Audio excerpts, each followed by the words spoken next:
bolezni.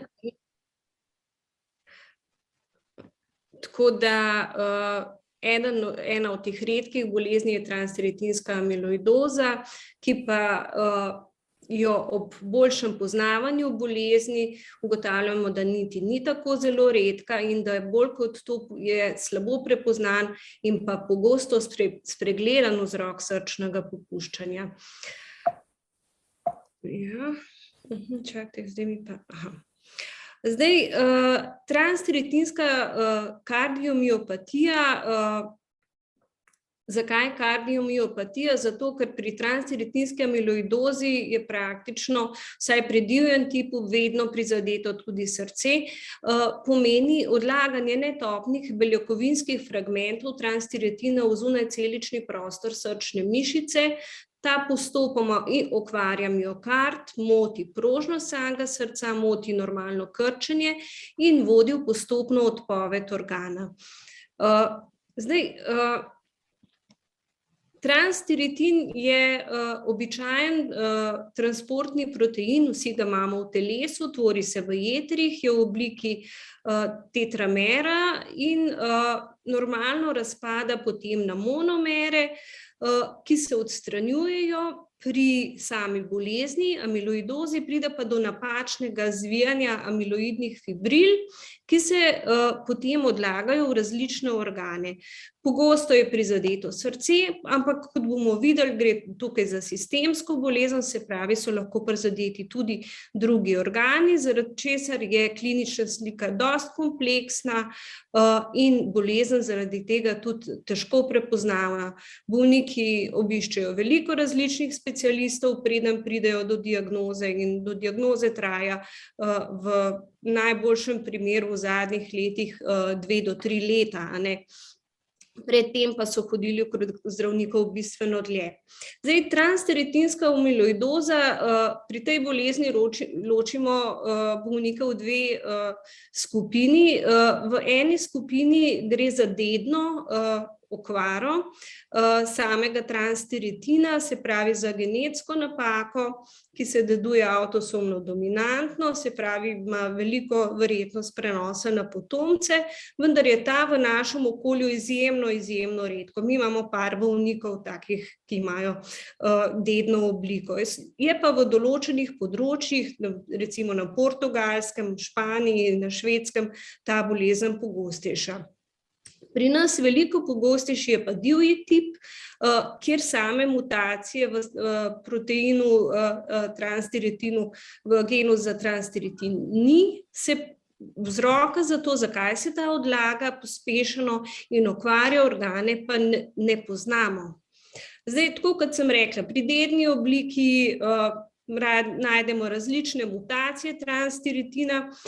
Bolezen se lahko kaže s prizadetostjo srca, lahko se izolirano kaže samo s prizadetostjo živčevja, lahko pa se kaže pri nekaterih mutacijah tako s prizadetostjo srca in živčevja, in to znotraj ene družine lahko imamo, se pravi, različno starost pojavljanja bolezni, tudi različne klinične slike. Nekateri lahko zbolijo, nekateri pa so samo nosilci gena in nikoli ne zbolijo. Zakaj je tako, ne vemo. Verjetno še veliko drugih dejavnikov, ki na to vplivajo. Je pa res, da je bolezen tako redka, da mogoče vsega tudi še ne poznamo in bomo v prihodnosti o tem videli kaj več. Druga oblika, ki je pogostejša, je pa divji tip transtiratinske amiloidoze. Ta proces ne bi bil povezan s staranjem. Poleg tega naj bi posebno vlogo imelo tudi neko kronično vnetje. Enako, rabimo še veliko raziskav, ker je teh bolnikov bistveno več in ker je pogostnost vse večja s starostjo, bomo verjetno v prihodnjih letih vedeli kaj več o mehanizmih nastanka, se pravi divjega tipa transtiratinske amiloidoze. Vemo, da nekje pri 25% bolnikov, ki so starejši od 85 let, najdemo transtiratinske depozite v srčni mišici, recimo. Pri tej obliki transtiratinske amiloidoze pa je prizadeto srca praktično v 100%, Zelo pogosto so to bolniki, ki imajo srčno popuščanje z ohranjenim stisnjenim deležem, in v tej skupini bolnikov ne bi jih bilo med nekje 15 do 18% takih, ki imajo v osnovi transtiratinsko amiloidozo. Se pravi, ta bolezen sploh ni tako redka. Kakšna je prognoza? Takrat, ko se pojavi srčno popuščanje, nekje bolniki preživijo od 2 leti pa pol pri hereditarni obliki do 3 leta. Pomembno pa je, kakšna je prav zares prizadetost samega srca v času, ko je diagnoza postavljena. Se pravi, to, koliko je bolno srce, določa, kako dolgo bodo bolniki živeli. Zdaj, bolezen, ko je diagnosticirana, takrat imajo bolniki običajno že znake srčnega popuščanja. Zdaj, srčno popuščanje je to verjetno. Poznate, je klinični sindrom, ki nastane ali zaradi strukturne funkcionalne okvare srca, in srce ne iztisne zadostne količine krvi, da bi drugi organi normalno delovali. Zdaj, v osnovi delimo srčno popuščanje seveda na različne načine. Najbolj se uveljavlja delitev glede na iztisni delež, čeprav bi bila verjetno najboljša tista, kjer bi govorili o etiološki delitvi, se pravi, kaj je dejanski vzrok srčnega popuščanja. Ampak ta trenutek žal imamo delitev, kjer delimo srčno popuščanje na ohranjeni stisni delež, se pravi, da se levi prekat skrči več kot 50%, bolniki pa imajo simptome in znake srčnega popuščanja, na bolnike, ki imajo okrnjeni stisni delež levega prekata, in pa tiste nekje vmes, ki imajo nekje med 40 in 49%. Zdaj, verjetno imajo te bolniki tudi kardiomiopatijo, ki se lahko obrne, če jih dobro zdravimo, v izboljšanje stisnega deleža, če jih pa slabo, pa se seveda ta stisni delež lahko poslabša. In tukaj bomo videli, da je podobno tudi pri bolnikih s transtiratinsko amiloidozo. Zdaj, kakšen je njen naraven potek? Bolniki so kljub temu, da imajo relativno zelo prizadeto srce in bolezen srčne mišice, se pravi, mi vidimo spremembe na srcu strukturne, vidimo lahko slabšo funkcijo, tudi spremembe v hemodinamskih parametrih, bolniki so slabše zmogljivi, vendar to nastaja zelo postopoma, in ta čas so lahko bolniki, mi to opazujemo, vendar so bolniki klinično stabilni, stanje se pa tako počasi slabša, da niti sami tega ne opazijo zelo dobro. Vendar pa se seveda z časom nalaga vse več amiloida, srce vse slabše deluje, in simptomatski bolniki, takrat, ko postavimo diagnozo srčnega popuščanja, imajo običajno že zelo prizadeto srce. Velikokrat vidimo ohranjeni stisni delež, ampak kar velik delež ob diagnozi ima pa tudi že okrnjeni stisni delež. Se pravi, da pridejo do zdravnika res zelo, zelo pozno v procesu bolezni. Kaj je še značilno? Desnostransko popuščanje. Se pravi, bolniki imajo otekline, imajo kongestijo, zastaja jim voda v nogah, v trebuhu, in to je zelo rezistentno na običajne metode zdravljenja.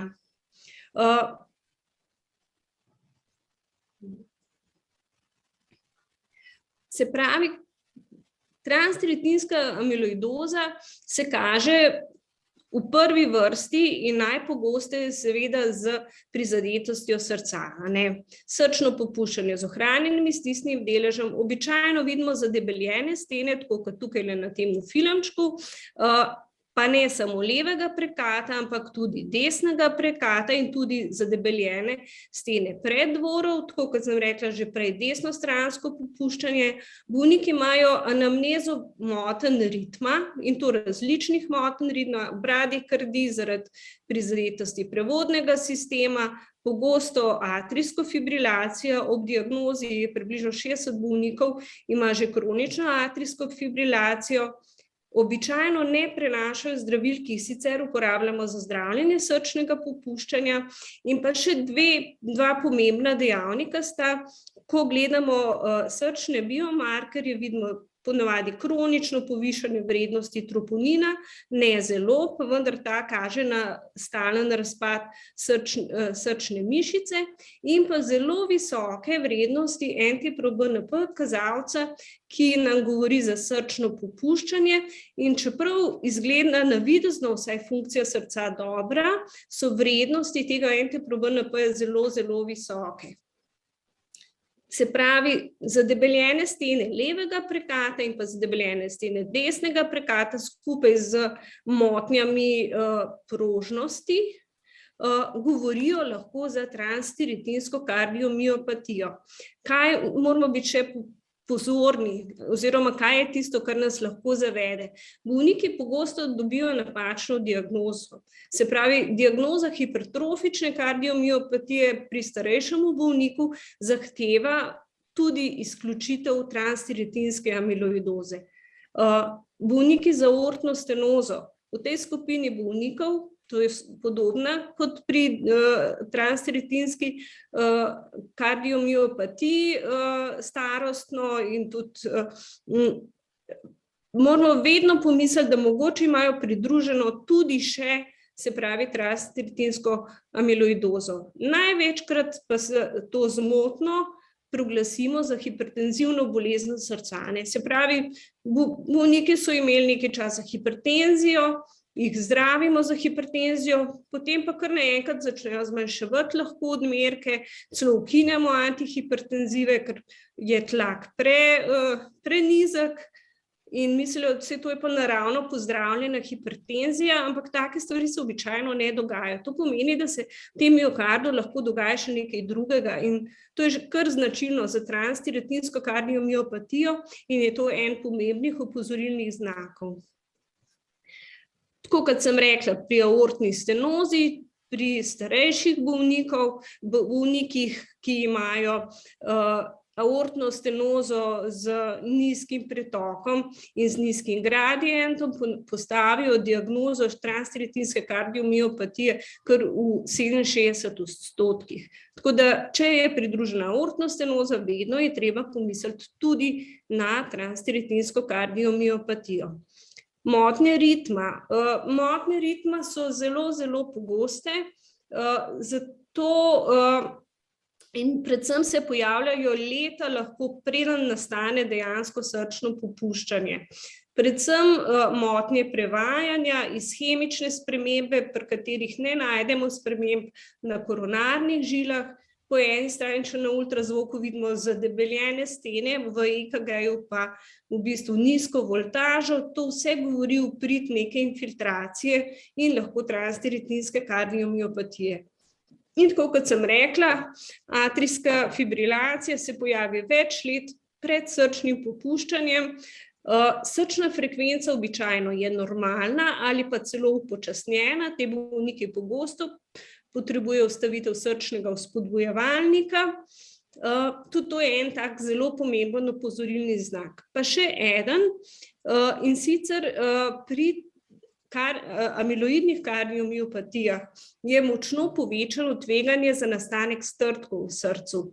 In tveganje za embolično kap, kljub temu, da imajo bolniki urejeno antikoagulantno zdravljenje, je zelo veliko.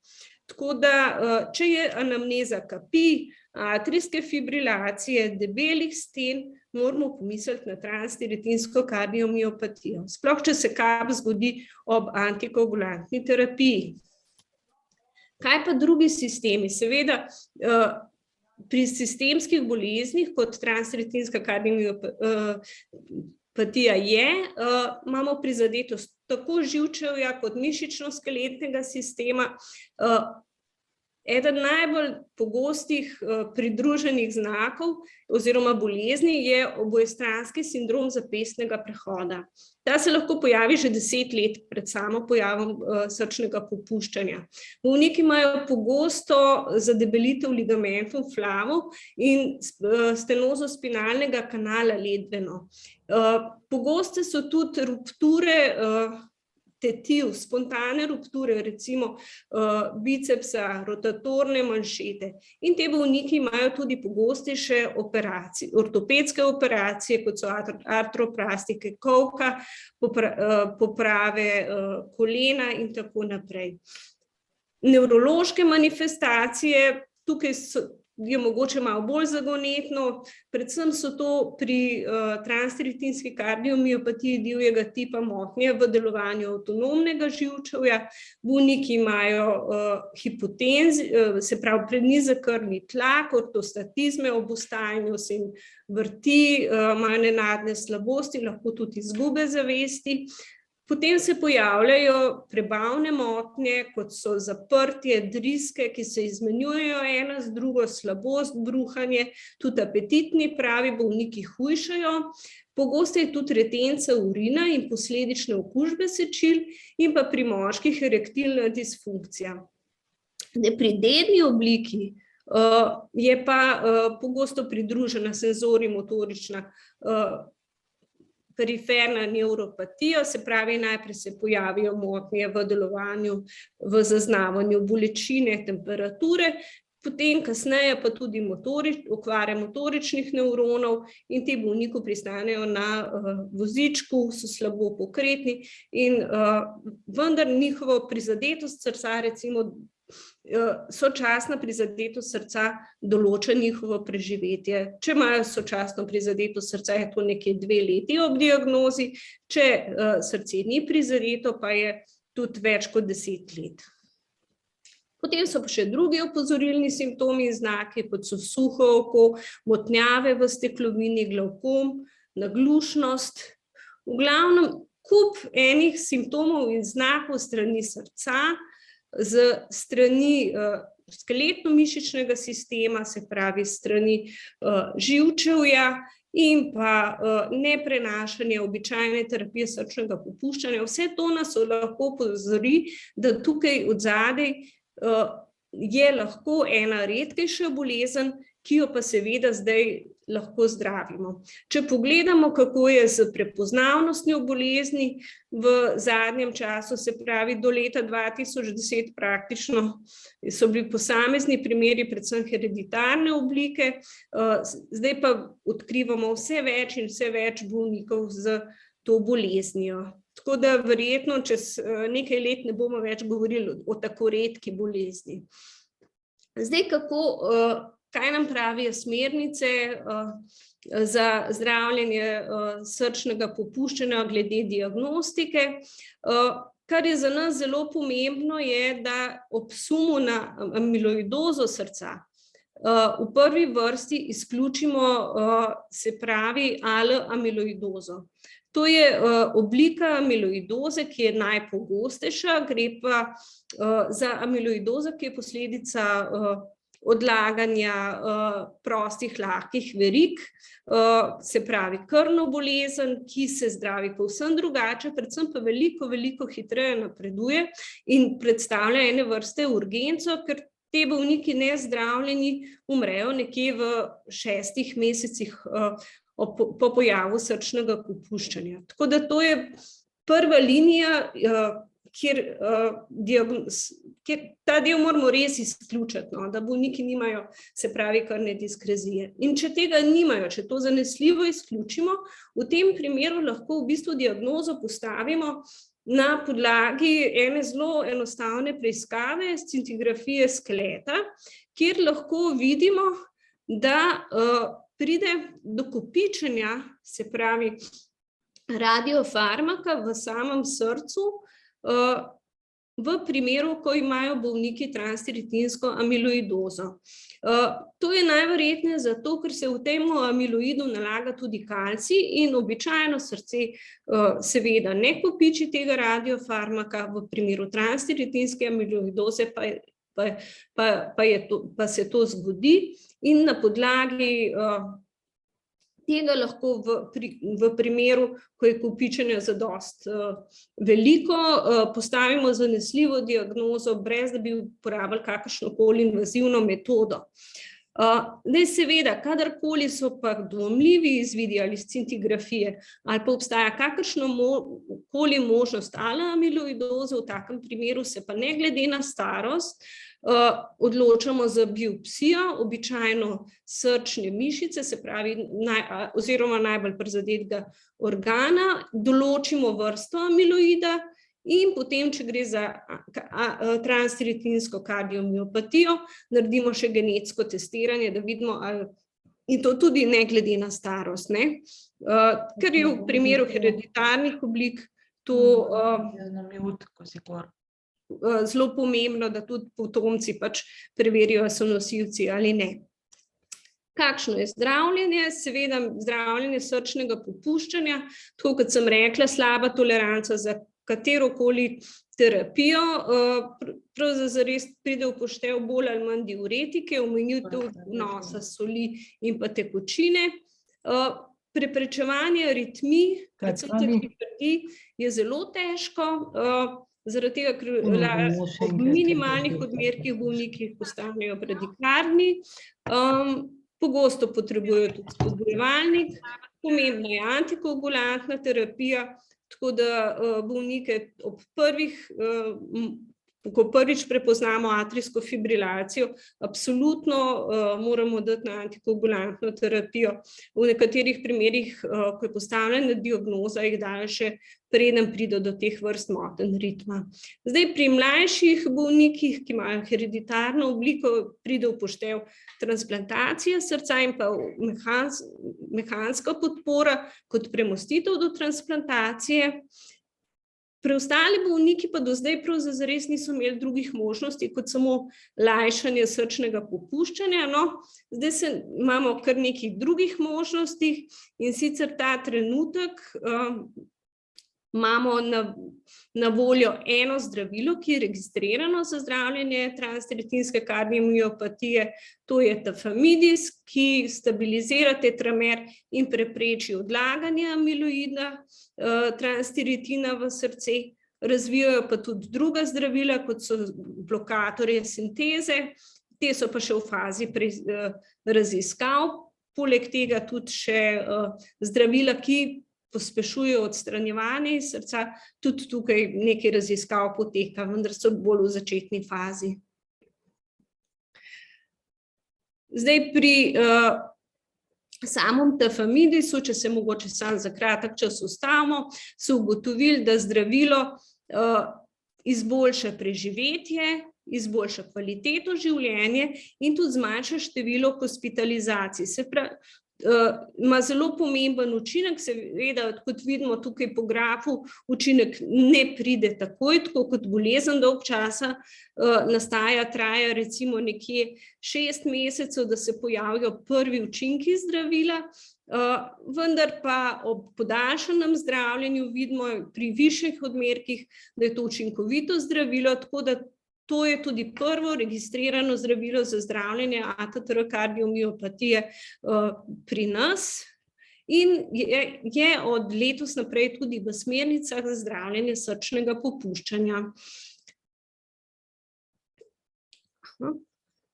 Zdaj, seveda ta zdravila so draga in tudi to zdravilo je zelo drago, tako da je predpisovanje omejeno na našo ambulanto za infiltrativne bolezni in amiloidozo srca, ki je potekal v sklopu kardiološke ambulante Klinike za kardiologijo na UKC Ljubljana.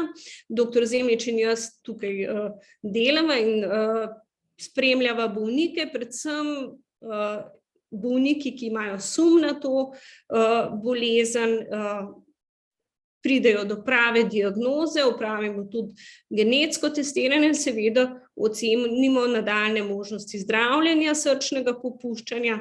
Bolniki pri nas dobijo tudi to zdravilo in jih potem tudi po uvedbi zdravila v tej ambulanti spremljamo.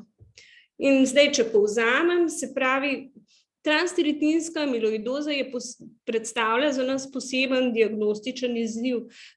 Saj so prizadeti različni organski sistemi, težave se pojavijo v dolgem časovnem obdobju, ampak s povečanim zavedanjem in z aktivnim iskanjem opozorilnih simptomov in znakov lahko zgodaj v poteku bolezni le-to prepoznamo in zdravljenje s specifičnimi zdravili upočasni napredovanje bolezni, izboljša kvaliteto in pa tudi prognozo bolnikov.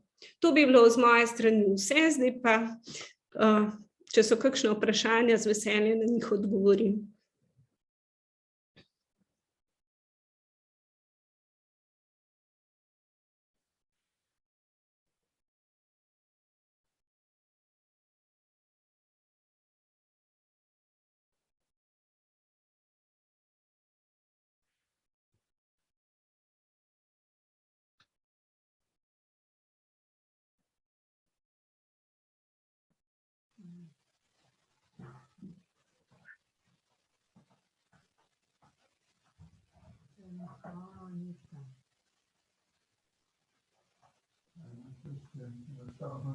Ja, nobeden od nas se pravzaprav, a sem sploh razumela, o čem.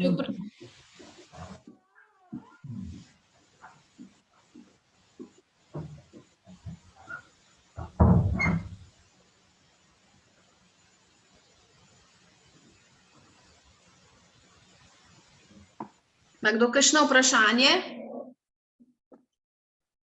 Ja, lahko. Pardon. Ja, ugasnil. Če si iz predavanja prav razumel, je pravzaprav lahko vpliv tega ATTR-CM, kaj je že, ne, pri srčnem popuščanju, tudi na, bom rekel, roke in jaz imam srčno popuščanje, potem seveda izpija malo in zadnje čase moram uporabljati opornice za dlani ponoči, ker mi zelo intenzivno drvenijo, pa je to boljše. Pa nisem mislil, da je to kaj povezano ali pa da bi bilo lahko povezano tudi kaj s srčnim popuščanjem. A je povezava? Hvala. Ja, tako kot sem rekla, to je en najpogostejših sopojavov bolezni, ki so pridružena, je bolezen zapestnega prehoda, ne. Zdaj, če roke drvenijo, potem je pomembno, da naredite EMG, pogledajo, če gre dejansko za sindrom zapestnega prehoda in v tem primeru, če imate srčno popuščanje, potrebujete tudi dodatno diagnostiko za izključitev transretinske amiloidoze. Hvala lepa. Včasih pravzaprav mislimo, da te stranske stvari na drugih delih telesa, razen bolečine pri srcu, da to ni povezano z tem, pa vidim, da je lahko tudi povezava. Ja, zaradi tega je tudi bolezen tokrat neprepoznana, ne, ti bolniki pogosto hodijo od specialista do specialista, gastroenterologu, nevrologu, potem ortopedu.